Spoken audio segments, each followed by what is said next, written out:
hablar a esta hora, nos acompaña aquí en este rinconcito de este plató Ernesto Rivera, socio fundador de Eritae. Ernesto, muy buenos días. Buenos días, muchas gracias por contar conmigo para este magnífico programa. Encantado de estar aquí. Gracias nosotros por recibirte, porque además siempre, además lo vamos viendo cómo los espectadores tienen sus inquietudes al final y entre las cuestiones que se despiertan, ¿no? Es ¿por qué contar con un abogado para tramitar una herencia? Bueno, a ver, nosotros consideramos que contratar un abogado es fundamental porque para muchas personas heredar significa la transacción patrimonial más grande que van a vivir a lo largo de sus vidas, y qué menos que contar con un profesional que nos asesore para realizar esta tramitación de la manera menos molesta para las personas, sobre todo, eficiente fiscalmente y que no haya ningún problema. Muchas veces parece que uno piensa, no, yo llamo a un abogado porque me voy a pelear con aquí mi hermano, mi primo, pero realmente está señalando, ¿no?, cómo de alguna manera el abogado es quien conoce la materia y quien puede buscar la mejor solución. ¿Es recomendable, por tanto, contratar un abogado de herencias aunque no haya conflicto en esa herencia? Desde luego. Al final, la tramitación de una herencia es siempre un cúmulo de trámites molestos, engorrosos. Se compone de distintos pasos, muchos administrativos, y si ya es molesto tener que heredar, porque al final significa que alguien, un ser querido, un familiar ha fallecido, el tener que hacer frente a todos estos trámites de manera solitaria puede convertirlo en una cosa mucho más complicada que lo que en realidad es. Y teniendo un profesional al lado que está acostumbrado a realizar estos trámites día a día, puede simplificar todo esto mucho más y hacerlo más llevadero. Un asesoramiento que no lo haga todavía más cuesta arriba. Pero en ese momento, cuando además el momento es delicado, también llega la duda de, bueno, ¿hasta qué punto si va a costar mucho o no? ¿Cuánto puede costar contratar a un profesional para que tramite una herencia? Depende. O sea, tradicionalmente los abogados venían minutando a porcentaje, es decir, cobraban del caudal hereditario, de todos los bienes y derechos que se van a heredar, un porcentaje. Yo, que vengo de Eritae, como bien has dicho, o sea, nosotros surgimos para un poco democratizar este mercado de las herencias. ¿De qué manera? Estableciendo una tarifa plana, que el cliente supiese desde el primer momento cuánto le va a costar heredar. ¿Esto en qué ha redundado? En que los servicios sean mucho más baratos de lo que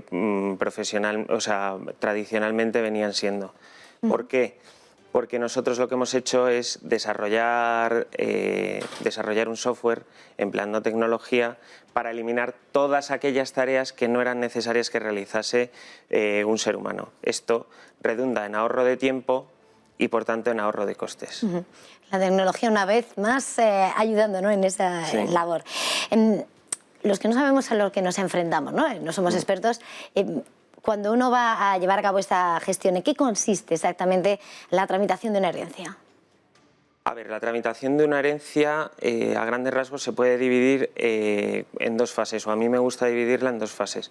La primera sería la adjudicación y la segunda la liquidación de impuestos e inscripción en los registros. Hay muchos despachos de abogados que únicamente realizan la primera. En Eritae ofrecemos el servicio integral, es decir, nosotros acompañamos al cliente desde el momento del fallecimiento del causante hasta que ya está, como quien dice, todo hecho, es decir, hasta que se han inscrito los registros. Lo primero sería solicitar y reunir toda la documentación necesaria para poder hacer la adjudicación. Esto pasa por pedir certificado de últimas voluntades, certificado de función, certificado de seguros bancarios. Como ya he dicho antes, son trámites que no son difíciles, pero bueno, para el que está acostumbrado, pero son engorrosos y pesados, porque al final tienes que lidiar con administraciones, y luego ya la partición y adjudicación de herencia. En este paso, lo importante es realizar un escrupuloso estudio fiscal para que a la hora de tributar los impuestos o la tributación se haya hecho de la manera más eficiente posible. La última parte, que es inscribir liquidar los impuestos y inscribir en los registros, ya es un mero trámite que al final ralentiza un poco el procedimiento, pero contra eso no podemos lidiar porque cada registro tarda lo que tarda. La administración ya son otras palabras. Acabas de decir eso de tributar, impuestos, que es lo que más siempre ¿no? nos atemoriza a todos. Sí. ¿Qué impuestos se paga al heredar?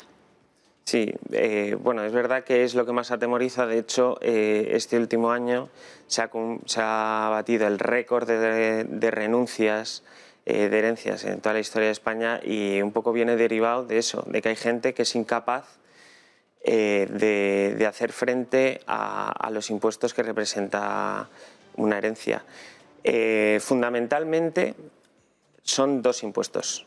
O sea, siempre uno, que es el impuesto de sucesiones y donaciones, en este caso de sucesiones, que dependiendo de la comunidad autónoma está más bonificado o menos. En el caso de Madrid, por ejemplo, está bastante bonificado y no supone una carga muy grande para los herederos. Y luego el de la plusvalía municipal, que ahora ha sufrido un giro a raíz de la famosa sentencia del 26 de octubre que declaró inconstitucional el modo de cálculo, lo que ha supuesto una buena noticia para bastante gente, porque todos los que tuviesen plusvalías municipales a liquidar antes de esa fecha no tendrán que hacerlo por la imposibilidad de realizar el cálculo, y que bueno, ahora se ha publicado un nuevo Real Decreto al que estamos sujetos a partir de, bueno, desde el 9 de noviembre, que es cuando se publicó, que es el impuesto más gordo, el de plusvalía municipal. Este hay que liquidarlo cuando se heredan inmuebles, y supone el mayor, a día de hoy, el mayor obstáculo a la hora de heredar. Es verdad que cuando uno habla del día después, no parece que guste mucho de palabras, el testamento, que no gusta mucho, pero luego es práctico o no práctico. Como experto, ¿cree que es recomendable hacer testamento? ¿Lo recomienda? Sí. Y esto, vamos, ya no, o sea, no es una opinión. Yo creo que todos los expertos están de acuerdo en que es fundamental otorgar testamento, por varias razones. La primera y más sencilla es que ahorras dinero. Si la persona que ha fallecido no ha otorgado testamento, sus herederos tienen que enfrentarse a un trámite que, aparte de ser un poco lento, cuesta bastante más que otorgar un testamento, que es la declaración de herederos. Y hay que llevar 2 testigos. Entonces, por esa parte es fundamental. Por otra, nosotros creemos que da mucha tranquilidad al causante el saber que se va a cumplir su voluntad tal y como la desea, y eso únicamente se puede hacer otorgando testamento.